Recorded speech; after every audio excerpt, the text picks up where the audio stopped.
A holiday gathering at the home of Lisa and Tim Friesen.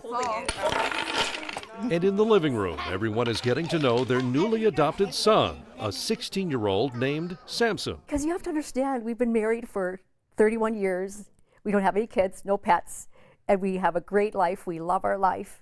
But this was just something I felt so strongly what God had called us to do. That calling led Lisa, a pediatric nurse, to a small village in the African nation of Liberia last January. Her mission with Samaritan's Purse was to help a teenager with a disfiguring disease. And so when I got to Liberia, I'll never forget the first day I met him. I see this like super shy kid with these huge tumors on his face. And but his smile was just infectious, and we immediately hit it off. Samson was born with neurofibromatosis. At 3 years of age, he started having these tumors grow on his face. And at that point, his mother was afraid that it was witchcraft. So in Liberia, witchcraft is still alive and well. Samson's mother abandoned him. His father and other relatives cared for him. And while members of his church supported him, other people in his village feared his facial deformities. Everybody shunned him. Everybody was afraid of him. They called him a demon. They called him a witch. After assessing his medical condition, Lisa flew with Samson to the Mayo Clinic in Minnesota to have surgery to remove the facial tumors. Dropping him off was really hard. I remember going back to the hotel room and just crying because I was like, man, we cannot send this kid back to where he came from.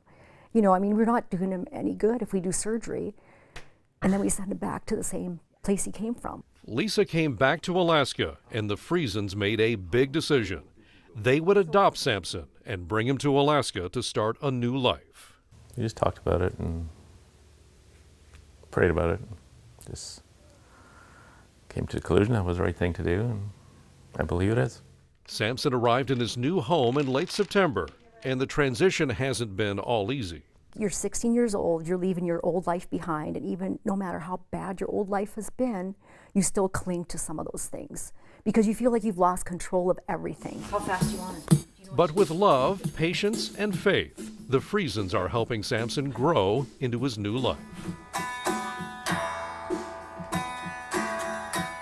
He's learning how to play electric guitar.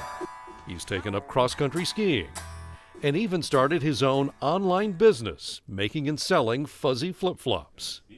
Samson is a little shy around new people. He summed up how he feels about his new parents with just one wonderful word. Happy. And with Samson's arrival, the Friesens are changing a holiday tradition. Well, the family plan for Christmas is generally we have Alaskan king crab legs, but this year we've been told that we have to have Hamburgers. Exactly. Hamburgers and French fries is apparently what's on the menu this year. The greatest gift for Samson this Christmas, as this family begins their new journey together, is hope. This is a kid who has never had any hope in his life, and just that whatever he dreams, whatever he wants to do, and I tell him that every single day, Samson, you know what, you can be whatever you want to be. And that's my hope and dream for him.